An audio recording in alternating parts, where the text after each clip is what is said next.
रोई रोई कहाली बजनिया सुनो हो जुतिया मैया सुनो हो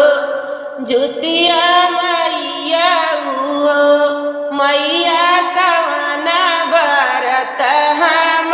करी तो गोदिया लालन खेले हो मैया कवना बरत हम करी तो गोदिया लालन खेले हो हंसी हंसी बोले जुतिया मैया सुना हो मुअरी बेटी सुना हो मुअरी बेटी हो बेटी जुतिया के भरत तू ही कर तो गोदिया लालन वही है गोदिया लालन खेले हो बेटी जुतिया के व्रत तू कर तो गोदी तोरा भारी जई है गोदी तोरा भारी जई है हो जुतिया के व्रत बड़ा पावन तो बहुत कठिन व्रत बहुत कठिन व्रत हो बेटी विधि से करऊ तू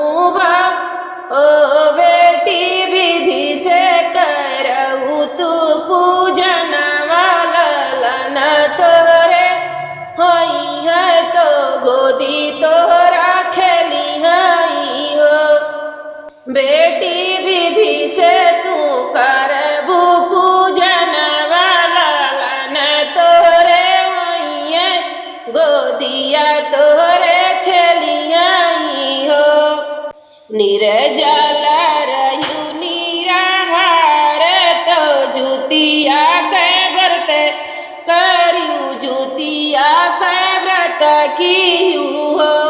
बेटी जुग जुग बढ़ैया ही बात मर लालन हो बेटी जुग जुग बढ़ैया ही बात मर लालन हो रोई रोई कहाली बजनिया सुना हो छठी मैया सुना हो छठी मैया हो मैया कवन व्रत हम करी तो गोदिया